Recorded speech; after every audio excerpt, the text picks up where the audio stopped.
ವೀಕ್ಷಕರ ನಮಸ್ಕಾರ. Team India ತಂಡದ ನಾಯಕನ ಆಟಕ್ಕೆ ಬಾಂಗ್ಲಾ ತಂಡವು ಧೂಳಿಪಟವಾಗಿ ಹೋಗಿದೆಯಾ?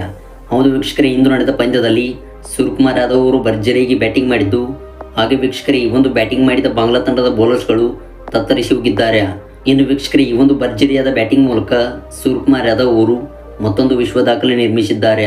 ಹೌದು ವೀಕ್ಷಕರೇ, ಇಂದು ನಡೆದ ಪಂದ್ಯದಲ್ಲಿ ಸೂರ್ಯಕುಮಾರ್ ಯಾದವ್ ಅವರು ಶತಕವನ್ನು ಬಾರಿಸಿ ಹೊಸ ದಾಖಲೆಯನ್ನು ಬರೆದು ಹಾಕಿದ್ದಾರೆ.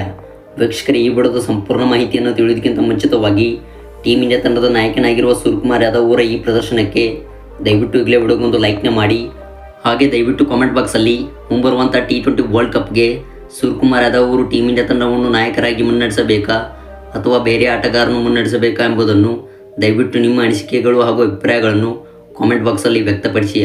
ಹಾಗೆ ವೀಕ್ಷಕರೇ, ಇದೇ ರೀತಿ ಸ್ಪೋರ್ಟ್ಸ್ ಮಾಹಿತಿಗಾಗಿ ನಮ್ಮ ಚಾನಲ್ನ ಈಗಲೇ ಸಬ್ಸ್ಕ್ರೈಬ್ ಮಾಡಿಕೊಳ್ಳಿ. ಹೌದು ವೀಕ್ಷಕರೇ, ಇಂದು ನಡೆದಿದ್ದ ಮೊದಲ T20 ಪಂದ್ಯದಲ್ಲಿ ನಾಯಕನ ಆರ್ಭಟಕ್ಕೆ ಬಾಂಗ್ಲಾದೇಶ ತಂಡವು ಧೂಳಿಪಟವಾಗಿ ಹೋಗಿದೆ. ಹೌದು ವೀಕ್ಷಕರೇ, ಕೇವಲ 40 ಎಸೆತಗಳಲ್ಲಿ 150 ರನ್ಗಳನ್ನು ಸಿಡಿಸುವ ಮೂಲಕ ಸೂರ್ಯಕುಮಾರ್ ಯಾದವ್ ಅವರು ದೊಡ್ಡ ವಿಶ್ವ ದಾಖಲೆ ನಿರ್ಮಿಸಿದ್ದಾರೆ. ಇನ್ನು ವೀಕ್ಷಕರೇ, ಈ ಆಟವನ್ನು ನೋಡಿದ ಬಾಂಗ್ಲಾದೇಶ ತಂಡದ ಆಟಗಾರರು ಮೈದಾನದಲ್ಲಿ ನಿಬ್ಬೆರಗಾಗಿ ಹೋಗಿದ್ದಾರೆ. ಹೌದು ವೀಕ್ಷಕರೇ, ಕೇವಲ ಒಂದೇ ಓವರ್ನಲ್ಲಿ ಸತತವಾಗಿ 4 ಸಿಕ್ಸರ್ಗಳನ್ನು ಬಾರಿಸುವ ಮೂಲಕ ಸೂರ್ಯಕುಮಾರ್ ಯಾದವ್ ಅವರು ಹೊಸ ದಾಖಲೆಯನ್ನು ಬರೆದರು. ಇನ್ನು ವೀಕ್ಷಕರೇ, ಮೈದಾನದ ಆಚೆಗೆ ಸಿಕ್ಸರ್ಗಳನ್ನು ಬಾರಿಸುವ ಮೂಲಕ ಅತಿ ಉದ್ದದ ಸಿಕ್ಸರ್ ಕೂಡ ಸೂರ್ಯಕುಮಾರ್ ಯಾದವ್ ಅವರು ಬಾರಿಸಿದರು. ಹೌದು, 150 ಮೀಟರ್ಗಳಷ್ಟು ಸೂರ್ಯಕುಮಾರ್ ಯಾದವ್ ಅವರು ಸಿಕ್ಸರ್ಗೆ ಬಾಲನ್ನು ಅಟ್ಟಿದರು. ಹೌದು, ನಿನ್ನೆ ನಡೆದಿದ್ದ ವಾರ್ಮಪ್ ಪಂದ್ಯದಲ್ಲಿ ರಿಂಕು ಸಿಂಗ್ ಅವರು ಶತಕ ಬಾರಿಸಿದರೆ, ಇನ್ನು ವೀಕ್ಷಕರೇ ಇವತ್ತು ನಡೆದಿದ್ದ ವಾರ್ಮಪ್ ಪಂದ್ಯದಲ್ಲಿ ಸೂರ್ಯಕುಮಾರ್ ಯಾದವ್ ಅವರು ಶತಕ ಸಿಡಿಸಿ ಮಿಂಚಿದರು. ಹೌದು ವೀಕ್ಷಕರೇ, ಈ ಒಂದು ಪಂದ್ಯವು ಇಂಡಿಯಾ ಹಾಗೂ ಬಾಂಗ್ಲಾದೇಶ ನಡುವೆ ಮೊದಲ T20 ಪಂದ್ಯದ ಸೆಕೆಂಡ್ ವಾರ್ಮಪ್ ಪಂದ್ಯವು ನಡೆದಿತ್ತು. ಇನ್ನು ಈ ಒಂದು ಪಂದ್ಯದಲ್ಲಿ ಸೂರ್ಯಕುಮಾರ್ ಯಾದವ್ ಅವರು ಟಾಸ್ ಗೆದ್ದು ಮೊದಲು ಬ್ಯಾಟಿಂಗ್ ಆಯ್ದುಕೊಂಡರು.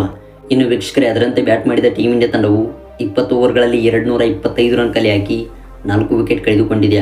ಹೌದು ವೀಕ್ಷಕರೇ, ಟೀಮ್ ಇಂಡಿಯಾ ತಂಡದ ಪರವಾಗಿ ಅಭಿಷೇಕ್ ಶರ್ಮಾ ಅವರು 49 ರನ್ ಸಿಡಿಸಿ ಮಿಂಚಿದರೆ, ಇತ್ತ ವೀಕ್ಷಕರೇ ಸೂರ್ಯಕುಮಾರ್ ಯಾದವ್ ಅವರು 150 ರನ್ಗಳನ್ನು ಸಿಡಿಸುವ ಮೂಲಕ ಭರ್ಜರಿಯಾಗಿ ಬ್ಯಾಟಿಂಗ್ ಮಾಡಿದ್ದಾರೆ.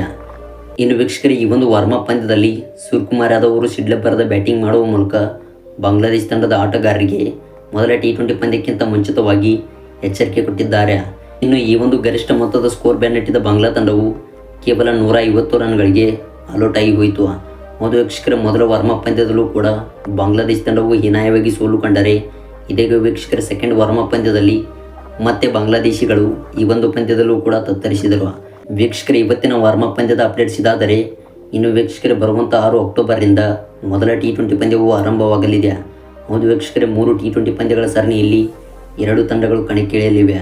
ಇನ್ನು ವೀಕ್ಷಕರೇ, ಈ ಒಂದು T20 ಸರಣಿಯು ಮುಕ್ತಾಯವಾದ ಬಳಿಕ ಟೀಮ್ ಇಂಡಿಯಾ ತಂಡವು ನ್ಯೂಜಿಲೆಂಡ್ ವಿರುದ್ಧ 3 ಟೆಸ್ಟ್ ಪಂದ್ಯಗಳ ಸರಣಿಯನ್ನು ಆಡಲಿದೆ.